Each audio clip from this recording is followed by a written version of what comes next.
تو اب اگر یہ رویہ رکھا جائے کہ ہمیں معلوم تھا لیکن ہم نے خط لکھا تھا، خط آپ کو پتہ نہیں ملا کہ نہیں ملا، تو پھر یہ میں سمجھتا ہوں کہ یہ اس کی سرپرستی کرنا ہے.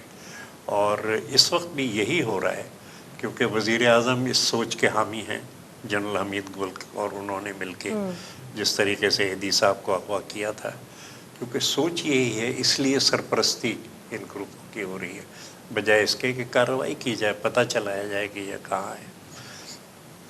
ڈاکٹر صاحب 18ویں ترمیم کے حوالے سے وزیر اعلیٰ بلوچستان نے ابھی ریسنٹلی یہ بات کی تھی، جب وہ گئے تھے ادھر تو انہوں نے کہا تھا کہ 18ویں ترمیم کے بعد وزیر اعظم کے آنے کے ساتھ اس کو مشروط تدفین کو نہ کیا جائے شہداء کی، اور 18ویں ترمیم کے بعد یہ صوبائی سبجیکٹ ہے. یہ میں اس لیے کہ کوٹ کر رہی ہوں کیونکہ آپ نے ابھی یہ کہا کہ یہ صوبائی سبجیکٹ ہے. وزیر داخلہ بھی کہتے ہیں کہ بھائی ہم نے تو خط لکھ دیا، اب یہ پھر صوبے کا معاملہ نہیں. جو نیشنل ایکشن پلان ہے اس میں ظاہر ہے کہ میں یہ تو نہیں کر سکتا نا کہ اگر لسبیلا چلے گئے یہاں سے تو پھر میں چپ ہو کے بیٹھ جاؤں کہ میری ذمہ داری.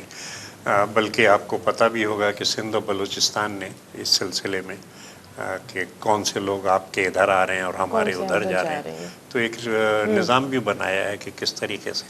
اور اسی لیے جو وہ تھی اپنی دہشت گردی کے خلاف کارروائی کرنے کے لیے، یعنی نیشنل ایکشن پلان کو عملی جامہ پہنانے کے لیے جو ادارہ بنایا گیا تھا، اس کو براہ راست ہم نے وزیر اعظم کے نیچے رکھا تھا کہ وہ بالکل جیسے ہی کوئی چیز ہو یا کوئی اطلاع پہنچے تو اس کو دوسروں کے ساتھ شیئر کرنا اور کارروائی کرنا.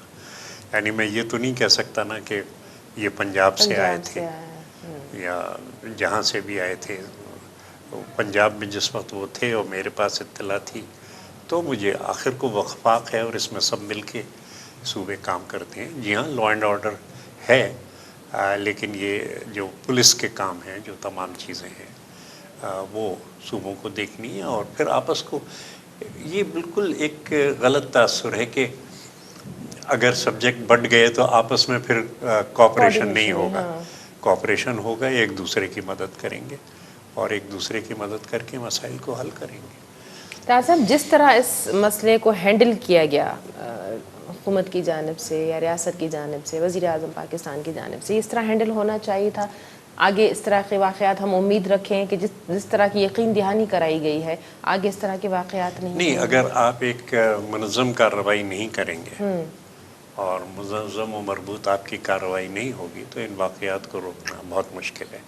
اور میں بہت فکر مند ہوں، نہ صرف اس وجہ سے بلکہ جو عام صورتحال ہے بلوچستان کے اندر، وہ بھی بڑی سوالیہ نشان، جو سیاسی کارکن جس طریقے سے اغوا ہوتے ہیں، یہ وہ اب جن کے خلاف کارروائی کرنی چاہیے ان کے خلاف کارروائی نہیں ہو رہی، لیکن بنیادی انسانی حقوق کی خلاف ورزی ہو رہی ہے.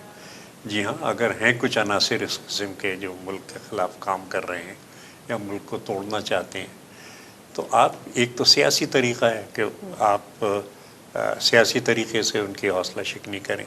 ایک انتظامی طریقہ ہے، لیکن وہ انتظامی طریقہ یہ ہے کہ آپ عدالتوں کے اندر ان کو لائیں.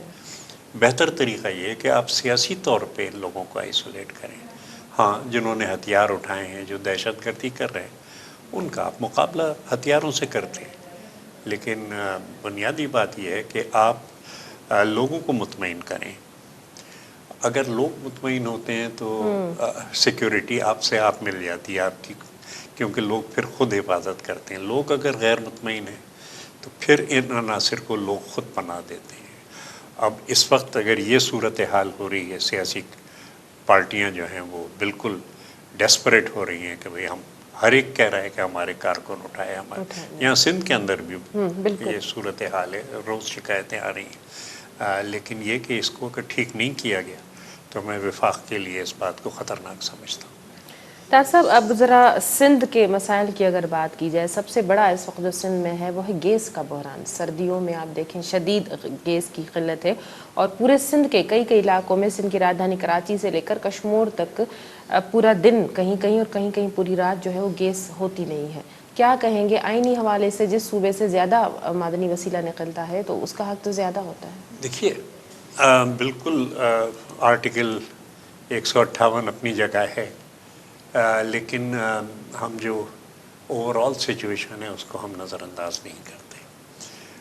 ایک چیز یہ کی گئی ہے کہ بجائے اس کے کہ اپنے ہاں گیس کی پیداوار بڑھائی جائے، اور خاص طور سے صوبہ پنجاب میں جہاں پہ بہت زیادہ گیس خرچ ہو رہی ہے، اور اپنے ہاں ایکسپلوریشن اور پروڈکشن کو آگے بڑھایا جائے، اس کی جگہ ایک آسان حل نکال لیا ہے کہ جناب باہر سے درآمد کر لی جائے گیس۔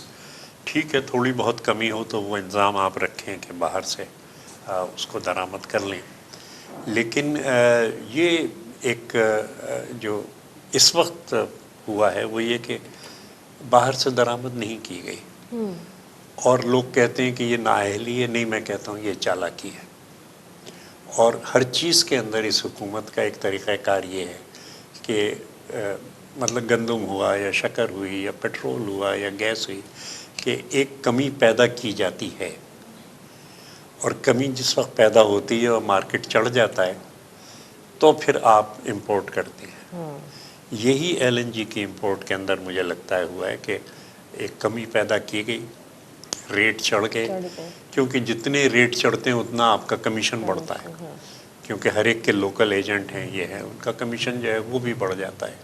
تو یہ ایک کرپشن کا ایک منظم طریقہ وہ نکالا ہوا ہے کہ کمی پیدا کرو، ریٹ بڑھاؤ، اور کمی جب پیدا ہو اور عوام چلانے لگیں تو کہو جی ہم نے مسئلہ حل کر دیا، مہنگے داموں آپ نے امپورٹ کر لی۔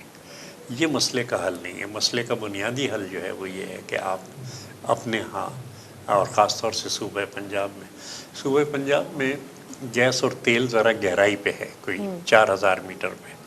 ہمارے صوبے میں وہ ایک 1800-2000 میٹر پہ آپ گیس ہٹ کر لیتے ہیں، تو وہاں ڈرلنگ کی کاسٹ زیادہ آتی ہے، لیکن اس کا، اور انہوں نے سارا کام ڈرلنگ کا دے دیا ہے باہر کی کمپنیوں پہ۔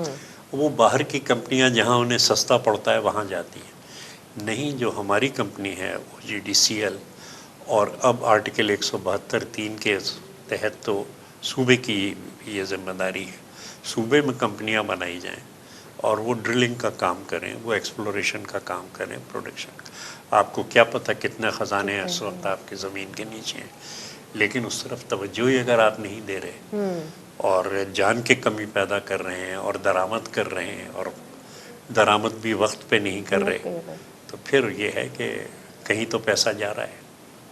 بجلی کا بھی بحران ہے اس حکومت نے، یہ ابھی جو بریک ڈاؤن ہوا تھا تو اس حکومت یہ سارا ملبہ جو ہے پچھلی حکومتوں پہ ڈال دیا جاتا ہے۔ یہ تو وتیرہ ہے اس حکومت کا کہ جتنے بھی مسائل ہیں وہ پچھلی حکومتوں پہ ڈال دیے جاتے ہیں، یہ سب ماضی کی حکومتوں کا کیا در ہے۔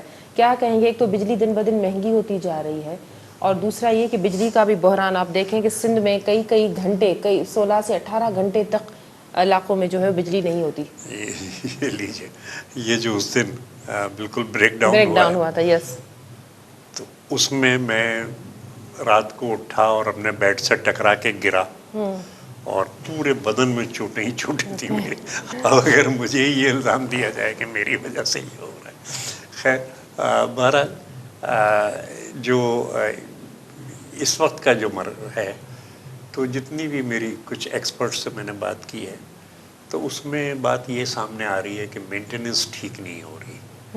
لائنوں کی جو باقاعدہ ایک مسلسل مینٹیننس ہوتی ہے، اور خاص طور سے یہ جو کوہرا ہے، فوگ، اس کی وجہ سے لائنیں جو ہیں بڑی خراب ہوتی ہیں، تو مینٹیننس نہیں ہو رہی تھی۔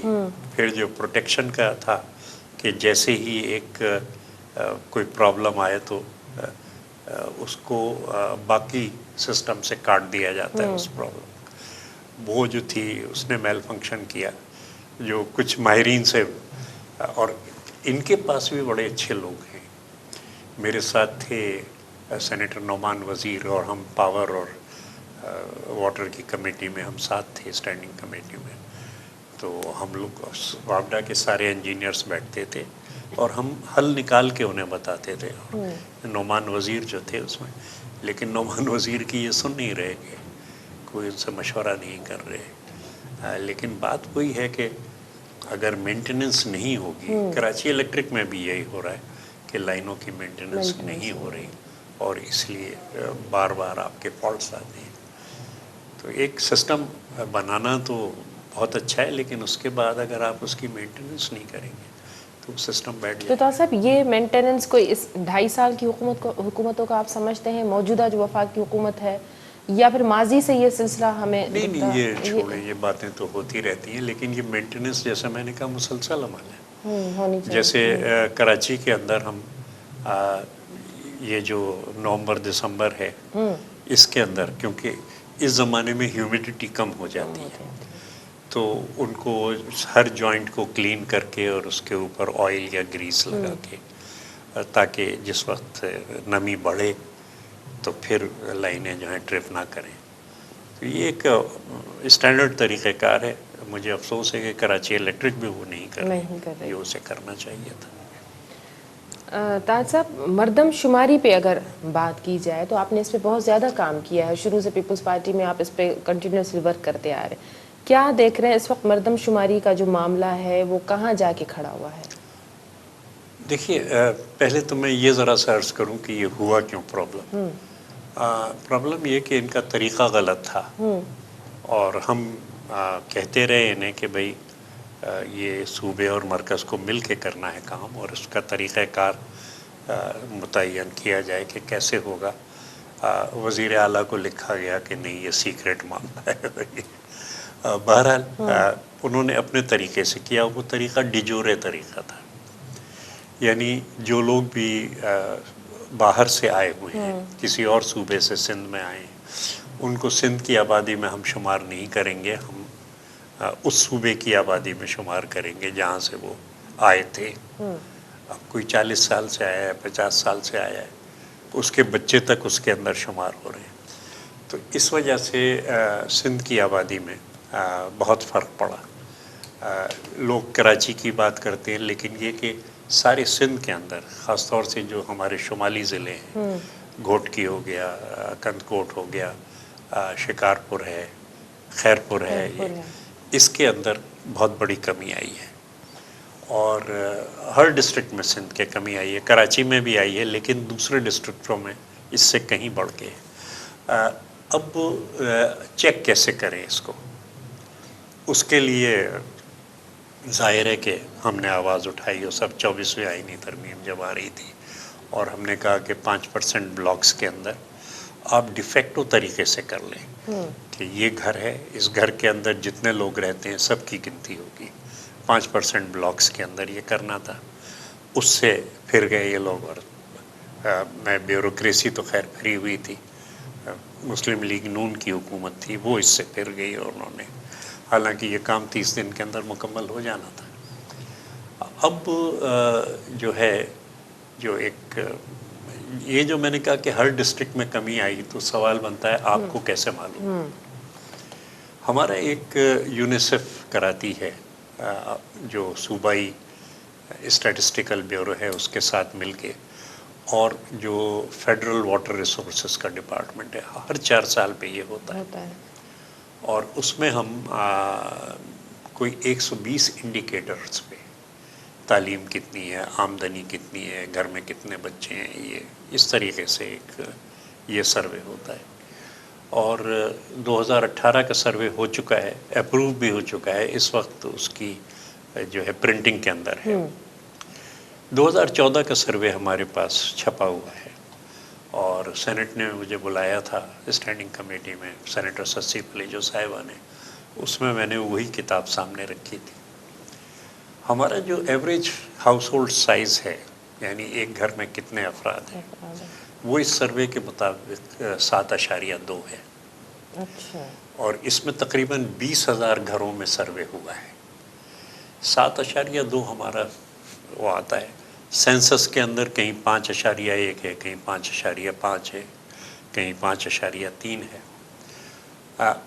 اس فگر کو 7.2 کی جو ایوریج ہے، اس کو 2017 کے سینسس میں جتنے گھر شمار کیے ہیں اگر ملٹیپلائی کر دیں تو سندھ کی آبادی 6 کروڑ 19 لاکھ بنتی ہے. جو سینسس ہے اس کے اندر 4 کروڑ 77 لاکھ ہے.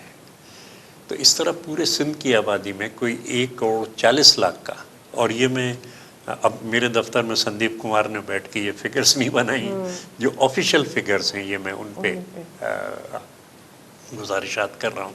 اور جس وقت ابھی 15 روز پہلے MQM کے ساتھ میٹنگ ہوئی تو یہ فگرز میں نے ان کے سامنے رکھی کہ جناب کراچی کا تو مسئلہ ہے لیکن اس سے کہیں بڑا مسئلہ جو ہے وہ باقی سندھ کا ہے کہ اس طریقے سے اب اوسط آبادی ہماری 5.5 ہے سینسس کے اعتبار سے، لیکن اگر پنجاب کی اوسط گھرانے کی آبادی ہے وہ 6.5 ہے تو آپ نے ہر گھر میں سے ایک آدمی کم کیا ہے. تو اس آبادی کو ٹھیک کیا جائے. اس کی وجہ سے آپ سمجھیں کہ یعنی کوئی 30% کی کمی ہے، یعنی وسائل ہمیں جتنے ملنے چاہیے اس سے کہیں کم مل رہے ہیں، اور یہ وسائل کوئی 180 ارب 200 ارب سالانہ کے سندھ جو ہے وہ اس کی کمی کی جا رہی ہے. اور یہ بھی بات کی گئی اس دن، مراد علی شاہ صاحب جا رہے تھے CCI میں اور انہوں نے مہربانی کی مجھے خاص طور پہ بلا کے اس پہ ڈسکشن کیا. تو ہم نے کہا کہ بھئی یہ سینسس تو یہ جو سروے ہے یونیسیف کا یہ تو ہر صوبے میں ہو رہا ہے، تو ہر صوبے کی اوسط آبادی کے ہاؤس ہولڈ سائز کو اس کے گھروں سے ضرب دے دیجئے تو ہر صوبے کی آبادی آ جاتی ہے، اور ہم ایک متبادل آبادی کے اعداد و شمار پیش کر سکتے ہیں اور اس کے حساب سے سیٹوں کا تعین بھی ہو سکتا ہے اس کے حساب سے. یعنی بالکل پچھلے 3 سینسس سے ہماری آبادی کا پرسنٹیج 23% پر رکا ہوا ہے، حالانکہ جو نقل مکانی ہے وہ روز بروز بڑھ رہا ہے، اور وہ اس لیے بڑھ رہا ہے کہ دوسرے صوبوں میں کوئی روزگار کے بندوبست ہی نہیں ہے. لیکن تاج صاحب وفاقی حکومت تو اس پہ نابری وارے ہوئے ہیں. آپ دیکھیں کہ کیبنٹ میں ان کے نتائج کی منظوری دے دی گئی، کمیٹی بنائی گئی ہے اسد عمر صاحب کی سربراہی میں، پیپلز پارٹی کا وفد بھی گیا تھا بہادر آباد. اس میں کیا MQM کو بھی بڑے تحفظات ہیں مردم شماری کے حوالے سے، لیکن وہ حکومت کی اتحادی ہے وفاقی حکومت. جی وہ وفد میں شامل تھا جی، اور بدقسمتی سے جو میڈیا تھا اس میں کچھ اور رنگ اس کا دیا گیا. جی، وہ یہ سمجھے کہ ہم ان کو گورنمنٹ سے توڑنے کے لیے گئے ہیں یا یہ کچھ وزارتیں آفر کرنے کے حوالے سے یا وہاں سے وہ پہلے یہ بھی جو چلی تھی. چلے بہتر ہے آپ کلیئر کر دیں. ہم ایک انکلوزیو ہمارا اسٹائل ہے، اس میں جو بھی ساتھ آئے ہم بھلی کری آیا اس کو کہتے ہیں. لیکن یہ کہ جو گفتگو ہوئی ہماری وہ ایک تو آبادی کے مسئلے پہ، اور یہ تمام جو multi cluster multi indicator survey ہے یہ ان کو دیا گیا، اور تمام چیزیں سارے اعداد و شمار کس طریقے سے ہم نے کیلکولیٹ کیے ہیں یہ ان کو دیا، اور وہ کافی مطمئن نظر آ رہے تھے. بلکہ انہوں نے ایک بات یہ اٹھائی، محترم جاوید حنیف ادھر سے بیٹھے تھے، انہوں نے کہا تاج صاحب پہلے تو یہ بتائیے کہ یہ جو طریقہ کار ہے ڈی جورے کا گنتی کرنے کا، اس کی اجازت کس نے دی؟ کیا صرف ادارہ شماریات جو ہے سینٹرل اسٹیٹسٹیکل ڈویژن نہیں؟ کہنے لگے اس کی اجازت بھی کاؤنسل آف کامن انٹرسٹ سے ہونی چاہیے تھی کہ ہم اس طریقے پہ کریں گے گنتی. تو یہ ان کا بڑا ویلڈ پوائنٹ ہے. ویسے وہ سپریم کورٹ میں بھی گئے ہوئے ہیں. تو ہم نے کہا کہ بھئی یہ تمام ہے، اور پھر براڈ بات ہوئی کہ بھئی ہم بھی یہیں رہتے ہیں، آپ بھی یہیں رہتے ہیں، چلیے ہم برے ہیں آپ اچھے ہیں، ہمارا آپ کا جھگڑا ہے، لیکن جو مسائل ہیں آپ کے مسائل یا ہمارے مسائل ہیں، جو سندھ کے مسائل ہیں، اس کے اوپر ہمارا آپ کا رابطہ رہنا چاہیے، اور ہم آپ کا نقطۂ نظر سنیں، آپ ہماری بات سنیں، نہ کریں ہم ایگری، لیکن پھر بھی ہماری بات چیت جو ہے تو مطلب یہ وہاں پہ بات چیت سینسس کے معاملے پہ یہ ایگری ہو گئے تھے MQM پاکستان. اس کے بعد دیکھیے کراچی کی حد تک تو وہ اعتراضات ان کے پبلک ہیں، لیکن اس میٹنگ میں انہوں نے کہا کہ صاحب یہ اعداد و شمار ہماری سمجھ میں آتے ہیں جو آپ ہمیں دیتے ہیں، اور پورے سندھ کی آبادی جو ہے وہ کم کی گئی ہے. تو اب اس کا کیا حل نکالا جائے، کس طریقے سے نکالا جائے، وہ تمام چیزیں میرے خیال سے اب ٹھیک ہے. میری عزت کرتے ہیں وہ، اور میں اس کے لیے شکر گزار ہوں. تو شاید میری لحاظ میں انہوں نے نہ کہی وہ بات، لیکن وہ اعداد و شمار ان کے پاس ہیں جو کہ ان کو میں نے دیے تھے، اور اس میں اگر کوئی کمی ہے یا کچھ غلطی نظر آتی ہے یا کچھ ہے تو ہم حاضر ہیں اس کو پھر سے، اور اگر ہم غلط ہیں تو ہم اس کو ٹھیک کر لیتے ہیں. تاج صاحب یہ روابط آگے تک سینسس کے معاملے پہ بڑا سینسیٹیو ایشو ہے یہ، سندھ کے حوالے سے، بس پورا اس کے حوالے سے حصہ ڈسٹریبیوشن ہوتی. دیکھو میں ایک بات کہہ رہا ہوں، میں وہ کتاب میری بالکل فائنل مرحلے میں آج لکھ رہا تھا، چلی ہماری آزادی کی تحریک، اس آزادی کی تحریک میں یہ کہا گیا کہ جی جو ہندوؤں کے علاقے ہیں وہ بنیں گے جو مسلمانوں کے علاقے، اور کافی جھگڑے ہوئے کہ لائن یہاں کھینچی جائے یا لائن یہاں. کسی ایک لیڈر نے نہ کانگریس کے نہ مسلم لیگ کے اعداد و شمار پہ، مردم شماری پہ اعتراض نہیں کیا گیا. یعنی انگریز کی حکومت جو پینسل سے کاپی پہ لکھتی تھی اس کے اعداد و شمار پہ سب کو بھروسہ تھا. یہ نہیں کہا گیا کہ یہ اعداد و شمار غلط ہے، یہ کہا گیا کہ جناب اس کو لائن کو اگر یوں کر دیا جائے تو یہ اور بڑی بحث ہوئی اس پہ. اعداد و شمار پہ انگلی نہیں اٹھائی گئی. لیکن اب اتنے ٹیکنالوجی کے دور میں جب ہم صرف ایسی ایک لے کے ڈیوائس اور جو گھرانے کی آبادی ہے وہ ہم صرف ہمیں وہ بٹن دبانا ہے اور وہ ہر جگہ پہنچ سکتی ہے، تو اب ہمیں کیا خود ٹوٹل بھی ہو جاتی ہے جیسے جیسے آپ گنتی کرتے، اب کیا پریشانی ہے؟ سیدھی بات ہے کہ بدنیتی ہے، سندھ کو سندھ کے وسائل نہیں دینے، اس وجہ سے یہ تمام چیز کی جائے. اچھا طاہر صاحب، اس کے بعد پی ٹی آئی کے وفد نے بھی ایم کیو ایم پاکستان سے ملاقات کی، پھر جی ڈی آئی دوسری جماعتوں سے، پیپلز پارٹی ان کا بھی یہی کہنا تھا کہ سینسس کے معاملے پہ چلیں، کمیٹی بن گئی، فوری طور پہ کمیٹی بھی بنی اور ان کو پھر لالی پاپ دیا گیا. آپ کیا سمجھتے ہیں کہ حکومت کی اتحادی بھی ہیں لیکن تحفظات بھی ان جماعتوں کا، آپ کی بھی بات چیت ہوئی ہے، تو سینسس کے معاملے پہ کیا آگے ہو سکتا ہے یہ معاملہ؟ دیکھیے ہم نے تو وہی کہا کہ 5% اور اس پہ ایگریمنٹ ہے، تو اب اس ایگریمنٹ میں میرے بھی دستخط ہیں، تو پابندی تو ہمیں اس ایگریمنٹ کی کرنی ہے.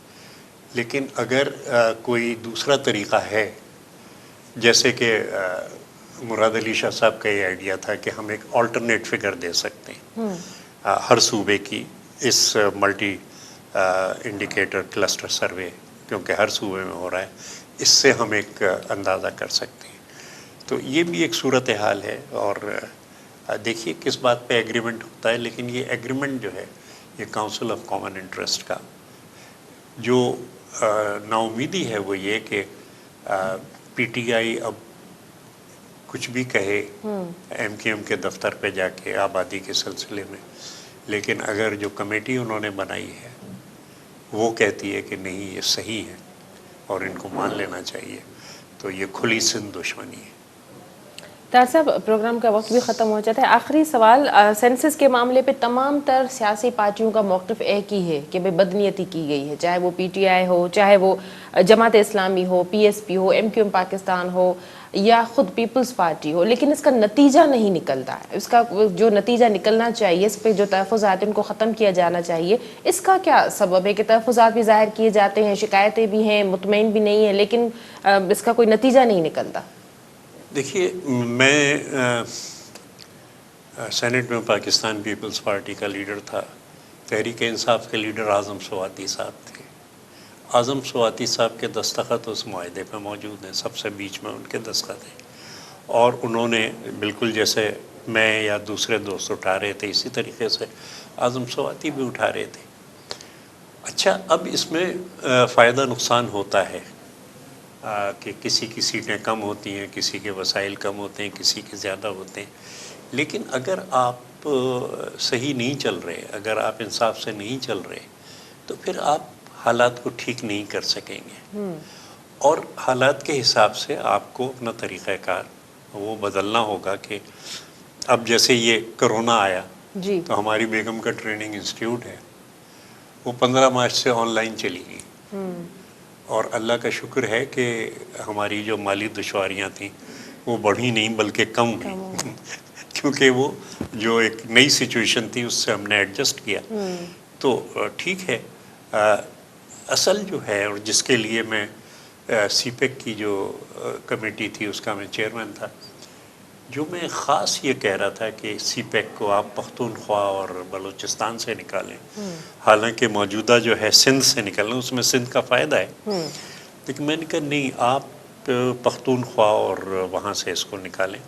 اور اس کا مقصد صرف یہ تھا کہ وہاں بھی ترقی ہو، اور وہاں اگر ترقی ہوگی تو سندھ میں جو مجبوراً آتے ہیں وہ وہاں نہیں اس وقت حالات یہ ہے کہ 60% مریض ہمارے اسپتالوں میں باقی 3 صوبوں سے آ رہے ہیں. اب کس کو اچھا لگتا ہے 1000 کلومیٹر اپنا مریض لے کے اور تیماردار لے کے کراچی آئے؟ وہاں پہ اگر یہ سہولتیں دے دی جائیں. اب آج کوئی نوٹیفیکیشن نکلا ہے NICVD لے ہاں رہے تینوں ہاسپٹلس کے حوالے اب سے. یہ جی کیا بیوقوفیاں ہیں بھائی؟ آپ بنا دیجئے اپنے ہاں ایک اس لیول کا اور لوگوں کو یہ سہولت دے دیجئے. تو لوگ کیوں آئیں گے NICVD یا لوگ کیوں آئیں گے ہمارے؟ اور آپ دیکھیے جا کے مطلب سکھر میں ابھی سید خورشید شاہ صاحب سے ملنے گیا تھا. NICVD دیکھنے کی چیز ہے، یا گمبٹ کا جو ہمارا ہے دیکھنے کی چیز ہے. تو اگر ہم بنا سکتے ہیں تو آپ کیوں نہیں بنا سکتے؟ اور اگر کوئی آپ کو مدد چاہیے اس سلسلے میں ٹریننگ کی ہے یہ وہ، ہم نے خود گمبٹ کے اندر جرمن ٹیم سے ٹریننگ لی ہے. تو بسم اللہ ہم حاضر ہیں آپ کے لیے، ایسی کیا بات ہے. لیکن مریض اگر آتے ہیں 1000 کلومیٹر دور، اپنے مسئلہ یہ ہے کہ ایک بیمار آدمی کو جس وقت وہ بالکل موت کے منہ میں جا رہا ہے، تیمارداروں کے ساتھ آپ یہاں لے کے آئیں. اور یہ جو ہے صرف اس لیے کہ آپ سہولیات نہیں دے رہے، آپ وہاں مواقع روزگار پیدا نہیں کر رہے اور لوگوں سے کہہ رہے ہیں کہ بھئی یا تو سندھ چلے جاؤ یا باہر چلے جاؤ قانونی غیر قانونی طور پہ. یہ مسئلے کا حل نہیں ہے. ڈاکٹر صاحب ضروری یہ ہے کہ جو عوامی مسائل ہیں ان پہ سیاسی پارٹیاں اپنے سیاسی مفادات سے ہٹ کر عوامی مفادات کو نظر میں رکھ کر فیصلے کریں. دیکھو اپنا مفاد کچھ نہیں ہوتا. آپ کو اگر ملک چلانا ہے تو ملک کے ہر کونے کا آپ کو خیال رکھنا ہے. دوسری ایک بات میرے بابا نے مجھے سمجھائی بالکل جب آخری چند دن ان کے رہ گئے، کہنے لگے تاج دیکھو اس بات کو یاد رکھو کہ آپس میں محبت یکجہتی پیدا کرنے کا سب سے اچھا طریقہ میں نے آج تک یہی دیکھا ہے کہ اچھے کاموں میں ایک دوسرے کا ساتھ دیں.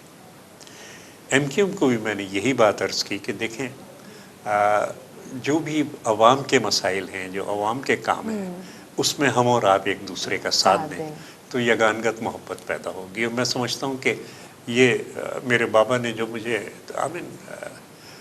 بالکل ایک روشنی نظر آئی کہ ہاں جو عوام کے مسائل ہیں، جو عوام کے کام ہیں، جو اچھے کام ہیں، اس میں سب کو ساتھ لے کے چلو.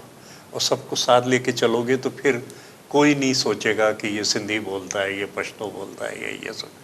یہ بالکل ایک مضبوط قوم اور ایک مضبوط فیڈریشن نکلے گی کہ آپ کو اگر کوئی مسئلہ آیا تو ہم کھڑے ہیں، ہمیں کوئی اچھا یہ چیز ہوئی. مطلب پختونخوا میں مسئلے ہوئے، سارے سامان لے کے قائم علی شاہ وہاں پہنچ گئے.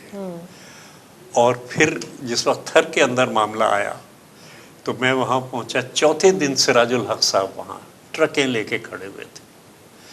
اور جب میں نے بہت شکریہ ادا کیا تو سراج الحق صاحب نے فرمایا قرآن کی آیت حل جزاء الاحسان الا الاحسان. تاج صاحب آپ نے ہمارے ساتھ احسان کیا تھا تو اس کا اور کیا بدلہ ہو سکتا ہے. اور وہ ایک اتنی محبت اور انسیت اس میں ہوئی. اور وہ کوئی ہفتے بھر وہاں بیٹھے رہے. اور اس زمانے میں وہ سینئر وزیر تھے اس پختونخوا کی کولیشن میں.